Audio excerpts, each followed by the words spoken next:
Faut imaginer un homme seul dans une pièce éclairée à la bougie. Des fioles, du métal en fusion, un manuscrit rempli de symboles étranges. Il ne cherche pas simplement à faire de l'or, il cherche à comprendre le secret de la matière. Et peut-être le secret de la vie. Et pendant plus de 1500 ans, des savants ont poursuivi ce rêve. On appelle ça l'alchimie. Mais c'est une illusion ou le début de la science moderne? Et c'est exactement ce qu'on va voir aujourd'hui. On entend souvent que l'alchimie viendrait d'un savoir égyptien perdu. Mais si on s'en tient aux preuves historiques, le premier alchimiste dont on possède réellement des écrits s'appelle Zosime de Panopolis. Il vit en Égypte à la fin du 3e siècle après Jésus-Christ. Et ce qu'il a écrit est fascinant. Il décrit des fours, des systèmes de distillation, des transformations de métaux avec une précision étonnante. Mais dans les mêmes textes, il parle aussi de vision, de purification de l'âme, de renaissance intérieure. Chez lui, la transformation n'est pas seulement chimique, elle est spirituelle. C'est là que l'alchimie naît vraiment, à la frontière entre science et mystère. À côté de ces écrits bien réels, il y a une figure presque divine, Hermès Trismégiste, un personnage mythique auquel on attribue une phrase célèbre: ce qui est en bas est comme ce qui est en haut. Une idée vertigineuse. L'univers serait un miroir.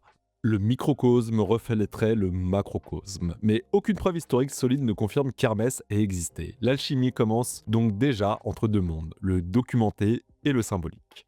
Des siècles plus tard, les textes grecs sont traduits et dans le monde islamique, un savant joue un rôle majeur, Jabir ibn Hayyan. Il systématise les expériences, il mesure, il répète, il classe. C'est ici que l'alchimie devient plus expérimentale. Et pour la petite histoire, le mot alcool vient de l'arabe al-koul et l'alchimie vient de al-kimaya. Sans ces traductions et ces travaux, l'alchimie moderne aurait peut-être mis beaucoup plus de temps à émerger. Peu importe les époques, l'objectif reste le même, transformer le plomb en or. Et pourquoi? Parce que l'or est pur, inaltérable et parfait. Les alchimistes pensent que les métaux évoluent naturellement sous terre, que le plomb serait une forme immature d'or, et qu'avec la bonne substance, la fameuse pierre philosophale, on pourrait accélérer le processus. Et cette idée, elle traverse les siècles. Même des esprits brillants s'y intéressent, comme Isaac Newton, oui, le père de la gravité. Il a écrit des milliers de pages sur l'alchimie en secret. À son époque, la frontière entre science et mystique, elle n'est pas très claire. Et quand je dis alchimie, et si ça vous semble normal et familière, c'est normal. On peut pas passer à côté de Full Metal Alchemist Brotherhood, les personnages transforment la matière grâce à des cercles de transmutation. Ou encore dans le film Harry Potter.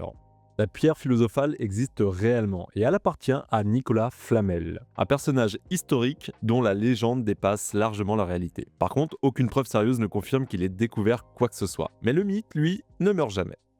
Mais la bonne question c'est, est-ce que c'est possible? Et en chimie classique, non. Un élément est défini par son nombre de protons. Changer le plomb en or, c'est modifier son noyau atomique. Et ça relève de la physique nucléaire. Des scientifiques, ils ont réussi à produire de minuscules quantités d'or en laboratoire, mais le coût énergétique dépasse largement la valeur de l'or obtenu. Les alchimistes avaient une intuition juste, la matière peut être transformée. Ils avaient simplement plusieurs siècles d'avance sur la technologie. Du coup, alors l'alchimie, est-ce que c'est une illusion, une quête spirituelle ou la première tentative humaine de comprendre les lois profondes de la matière? Peut-être un peu des trois. Elle n'a jamais produit d'or en masse, mais elle a produit quelque chose d'immense. La transition entre croyance et expérimentation, la vraie transmutation n'est peut-être pas le plomb en or, mais l'ignorance en connaissance.